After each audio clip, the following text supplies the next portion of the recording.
Audreco Conception, bonjour.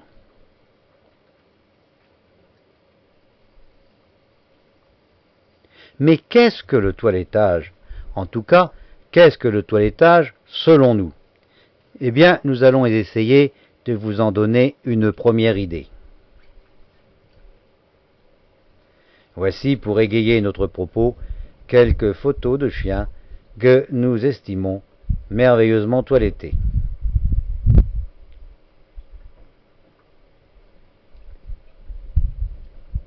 Ce que n'est pas le toilettage. Pour la plupart des gens du public et aussi des débutants, couper, tondre, arracher. Voilà la rage des débutants, voilà ce que croit le public. Pour eux, finalement, toiletter, c'est quoi? C'est détruire. Les sots. Comme ils ne prennent pas la peine de réfléchir à ce qu'ils font, ils oublient une chose fondamentale que vous pouvez vous mettre dans la tête avant de commencer ce cours, une règle de base. Il faut 2 ans à 2 ans et demi pour mettre un poil, et donc un pelage, au maximum de sa longueur et de sa beauté. Et il faut moins d'1/10 de seconde pour le détruire. On se doute bien que s'il faut 2 ans et demi pour faire quelque chose qui peut être détruit en 2 secondes, c'est plutôt du côté des 2 ans et demi que penche la balance de l'artiste que de celui qui détruit 2 ans et demi de travail en 1 seconde.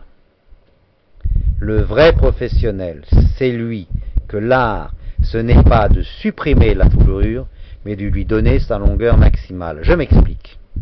C'est très facile de couper du poil.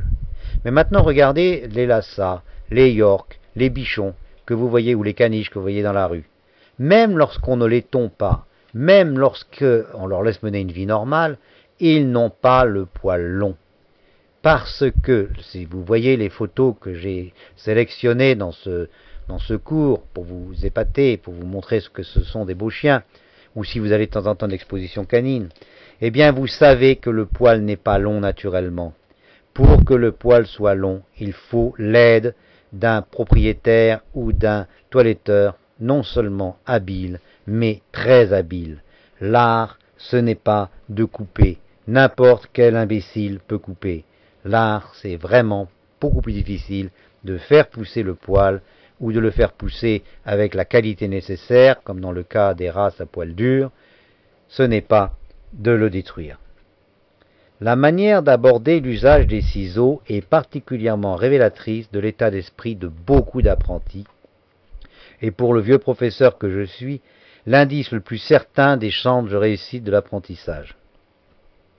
Chez beaucoup d'élèves, les ciseaux semblent exercer une sorte de fascination magique, au point que tout se passe pour eux comme si l'exercice du toilettage se confondait avec l'usage même des ciseaux. Avec de telles personnes, nous avons décidé de donner le nom à cette maladie. Nous appelons ça le SDMC, syndrome de la maladie des ciseaux. Car pour nous, c'est une vraie maladie. Et lorsque les gens sont atteints du SDMC, les chances de réussite pour un professeur de toilettage sont extrêmement minces. Il faut en effet commencer par expliquer que les ciseaux ne sont que l'un des outils du toilettage et que le travail de haute qualité ne s'entend que dans leur utilisation discrète, modeste, parcimonieuse.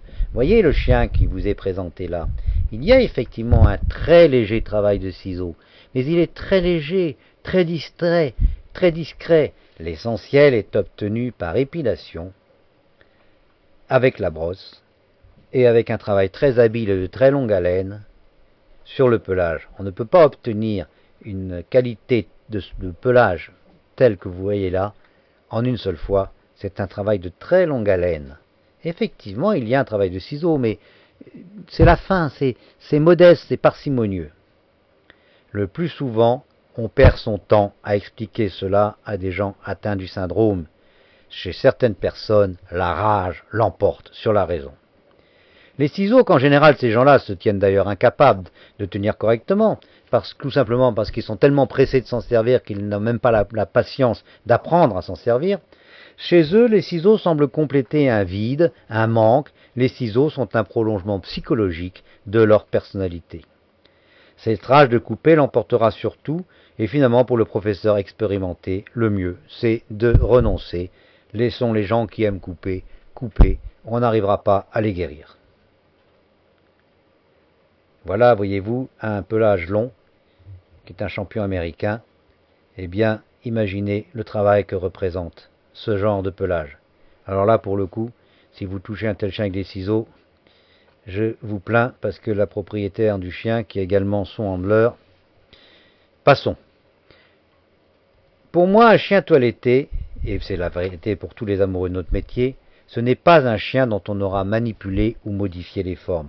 Ça, c'est accessoire. Un chien toiletté, c'est d'abord un chien propre. Et vous allez voir que c'est un chien lavé, ce qui est fort loin d'être facile. Laver, qui est la base de notre métier, très peu de gens savent le faire, car il faut choisir pour chaque chien le shampoing adapté. Le chien doit être déparasité. Il faut avoir reconstitué ce qu'on appelle le film cutané protecteur, ce que nous verrons longuement par la suite. Et pour reconstituer ce film, on ne peut céder qu'une crème de rinçage, mais chaque rinçage doit être effectué avec la crème correspondante. Et il faut donc savoir la choisir, ce qui est un art. Un chien bien toiletté est un chien séché, en telle sorte que le rond constitue le matelas d'air, pour en faire une fourrure épaisse. C'est dire qu'un chien séché dans une cage de séchage, par exemple, ce n'est pas du toilettage. Un chien bien séché ne peut être séché qu'à la main, parce que sécher, c'est un art. C'est un chien, en plus, dont il faut avoir pensé que les ongles sont coupés, éventuellement taillés dans le sens correct, les oreilles épilées et propres, et les yeux nets. Et le reste après, selon nous, eh bien, c'est beaucoup du pipeau. Disons, pour ne pas être grossier, baliverne et poudre aux yeux.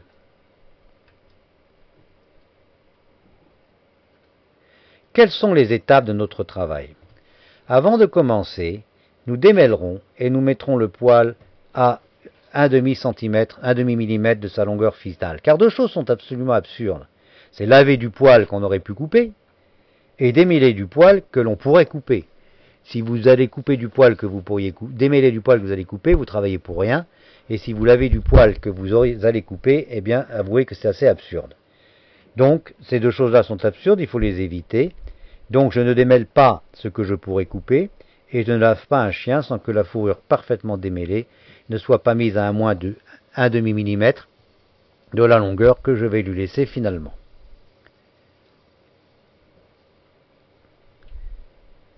Avant le bain, j'aurai épilé les oreilles et prodigué les soins nécessaires aux oreilles et aux yeux.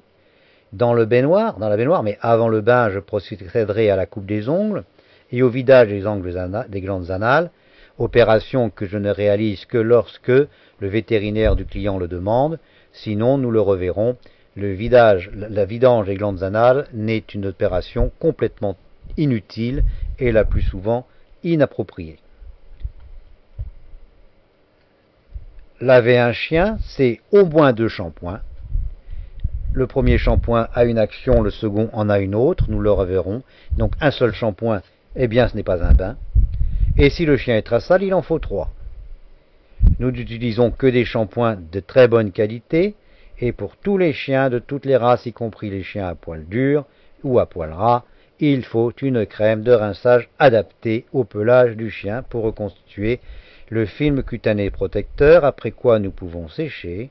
Tous les chiens seront toujours dans tous les cas séchés à la main avec un seul objectif, celui d'aérer la fourrure, ce qu'on ne peut pas faire si l'on ne travaille pas manuellement. Dans le cas des poils longs, je considérerai un brushing comme terminé lorsque la fourrure aura été repassée au peigne fin du bas vers le haut et de l'arrière vers l'avant à l'aide d'un conditionneur. C'est pour un certain nombre de races, je vous le dis tout de suite, la seule manière d'obtenir le plus de brillant du pelage. Je vous démontrerai dans la suite du cours pourquoi.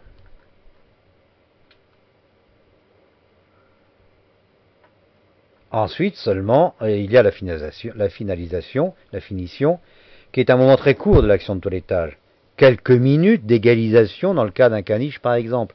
les gens qui travaillent mal, on finalise en 1 heure ou une demi-heure. Lorsque vous travaillez bien, c'est entre 4 et 5 minutes de travail au ciseau. Je vérifie ensuite que le poil est bien conditionné, je parfume légèrement, je remets sa laisse au chien et je lui fais faire quelques pas pour vérifier que tout est en ordre. Si ce n'est pas le cas, je remets sur la table et je corrige, c'est-à-dire en fait presque toujours. Je retouche, je refais marcher. Si en marchant le chien aucun poil ne dépasse, eh bien tout va bien, j'ai bien travaillé. Alors seulement je peux avoir le sentiment du devoir accompli. Rappelons, qu'est-ce que le toilettage? Ce n'est pas couper, tondre ou arracher. Il faut 1 seconde pour supprimer un poil et de longs mois, voire des années pour le mettre à sa meilleure longueur. L'art n'est pas de supprimer la fourrure, mais de lui donner sa longueur maximale. Les personnes habitées par le SDMC, syndrome de la maladie des ciseaux, ne font pas de bons toiletteurs. Dans leur hâte, ces personnes ont de la peine à apprendre à tenir leurs ciseaux correctement. Un chien toiletté est un chien propre, parfaitement lavé, à l'aide de shampoings adaptés, parfaitement déparasité, dont le film cutané protecteur aura été reconstitué par une crème de rinçage judicieusement choisie. C'est tellement important que je crois obligé de répéter. Un chien toiletté est un chien propre, parfaitement lavé, à l'aide de shampoings adaptés à la peau du chien, parfaitement déparasité, dont le déparasité, c'est-à-dire enlever tous les parasites, le film cutané est reconstitué par une crème de rinçage judicieusement choisie. C'est un chien qui est séché, en sorte de reconstituer le matelas d'air retenu dans une fourrure épaissie. Nous reviendrons longuement sur ce point. C'est un chien dont les ongles n'ont pas été oubliés, ni les oreilles, ni les yeux.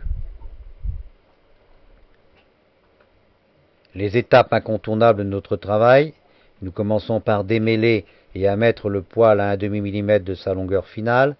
Avant le bain, nous épilons les oreilles, nous accordons les soins aux oreilles, et aux yeux, nous coupons les ongles et éventuellement nous vidangeons les glandes anales. Laver, 2 shampoings, voire 3 si le chien est très sale, crème de rinçage pour tous les chiens de toutes les races. Le séchage toujours à la main avec un seul objectif, la fourrure, aérée. Un brushing n'est terminé que si le peigne fin passe facilement du bas vers le haut et de l'avant vers l'arrière. Et dans ce cas, la finalisation est un moment très court, quelques coups de ciseaux pour vérifier la qualité du conditionnement, remettre la laisse, faire marcher, recoiffer si nécessaire. Et voici quelques chiens que nous reverrons par la suite.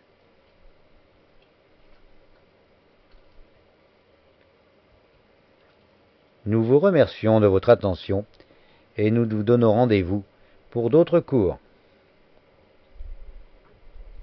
À bientôt.